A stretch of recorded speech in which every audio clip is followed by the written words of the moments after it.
right. Well, hello, Mel. I am so happy and excited to be here with you today. First and foremost, thank you for, again, being one of the biggest supporter of the Australia-Vietnam Leadership Dialogue since day one. Thoroughly enjoy engaging with you and obviously seeing you just pouring into our community and the communities in Australia and as well as in Vietnam. So love to kind of go through a few questions with you today. Can tell us your name, your role, your organization, why you decided to support the 2021 Australia-Vietnam Young Leadership Dialogue. Thanks, Nick. So my name's Mel Keane. I'm a partner in the projects team of Allens, which is a large Australian law firm with networks into Linklaters across the globe. I work predominantly in the renewable energy sector in both Australia and Vietnam.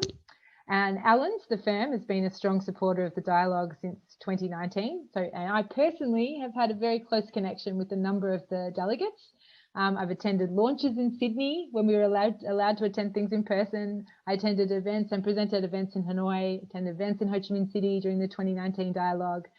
And I've had the opportunity to provide pro bono legal advice to a number of alumni following that in order to help them achieve their goals coming out of the earlier dialogues, which was incredibly satisfying.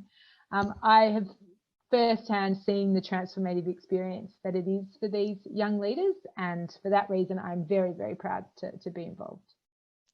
Excellent, and I know that one of the social enterprise, Be It Harvest, you supported, had a first pilot trial run of which is extremely exceptional to see the kind of result in the drive that our alumni had. And so thank you for the work that you do, and thank you for support you've given not only to our organization but to the alumni, which is the lifeline of our organization. So Mel, I know that you attended the Disrupting Gender Equality open session that included some exceptional panelists and speakers. So in one word, could you tell us how you felt about the sessions and your thoughts, and what were some of your biggest takeaways from the session? Sure.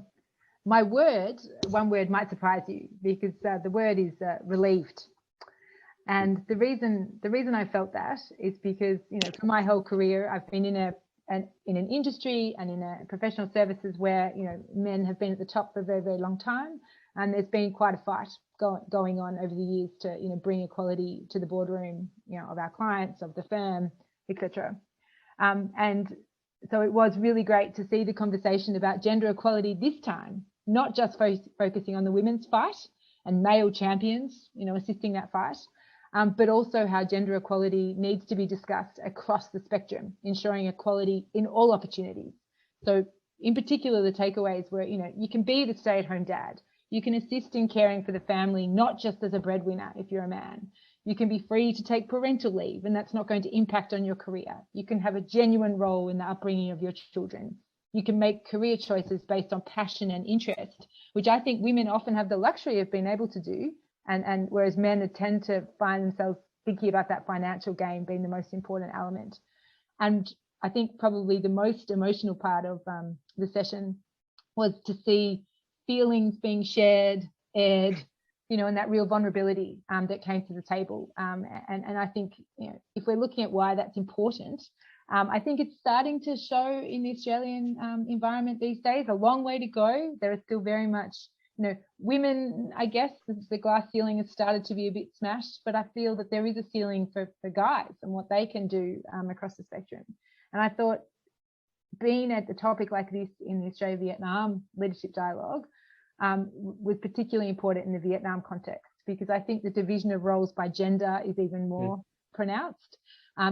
Vietnam has a fantastic female labour force participation rate, one of the highest in the world, from my understanding. And my office in Hanoi was predominantly female, which was great. But I have seen firsthand how hard that juggle was for them between a professional career at the top of their game, and then on the other hand, managing family expectations for what was expected of their role in the home versus their partner.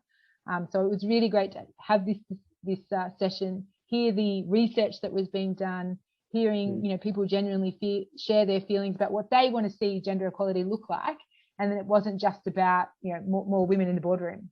So it was very refreshing and relieved that it's not just our fight anymore; it's everybody's fight.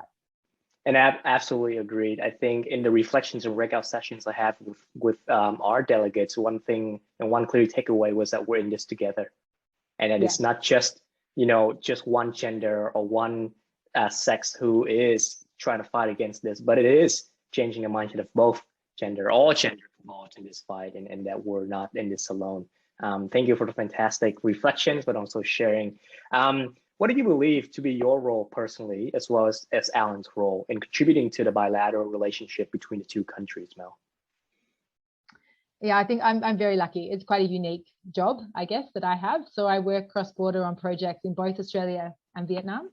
Sometimes it'll be Australian investors into Vietnam, obviously sometimes other countries investing into Vietnam, Vietnam looking at doing things in Australia or doing things together.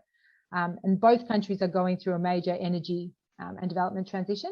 And my own personal experience of working and living in both countries, I think, has given me a very unique perspective on how the two countries can work together. And they each have their own strengths, they each have their own weaknesses, but I feel like they're two countries that complement each other immensely.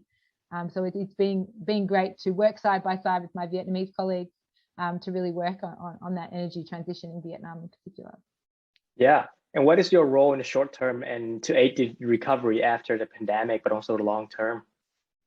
Yeah, this is always a hard question because, rightly so, the focus of the governments in Australia and Vietnam right now is managing and surviving the pandemic. But I don't like talking about things of what do we do when it's after the pandemic. So we're not waiting. What we should be doing right now to make sure we do have a world at the end of the pandemic is continuing working towards, supporting, advocating for a better environment. Let's reduce pollution and keep it low, during the pandemic while we're talking about Vietnam, and looking at that better future for the children everywhere. So personally, I'm continuing my role through the pandemic, not just waiting for it when it finishes, for a clear, transparent energy transition. So that the Vietnamese government comes out with policy that is sensible, moving towards the right goals, and not just sort of short-term goals. I continue to advise key global players to get their projects off the ground, and that could be in Vietnam or in Australia, in the new technology. So is it wind, solar, batteries, hydrogen? I just think we have the tools now. I'm lucky that in my role personally, there is no need to wait until the pandemic's over.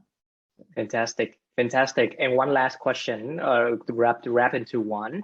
What does the dialogue overarching theme regeneration mean to you? And in one sentence, what would you like to share with our 2021 delegates? Yeah, so it's a bit similar to sort of what I was saying before about, the time is now. So the theme definitely gave me pause on a few of the sessions I attended, that the status quo doesn't work. Like, it's clearly not working, and we're not headed in a great trajectory. Something's got to give, and it needs to give in a big way. So we need, I guess the message I would share with the delegates is we need to do better, and we need to start it now.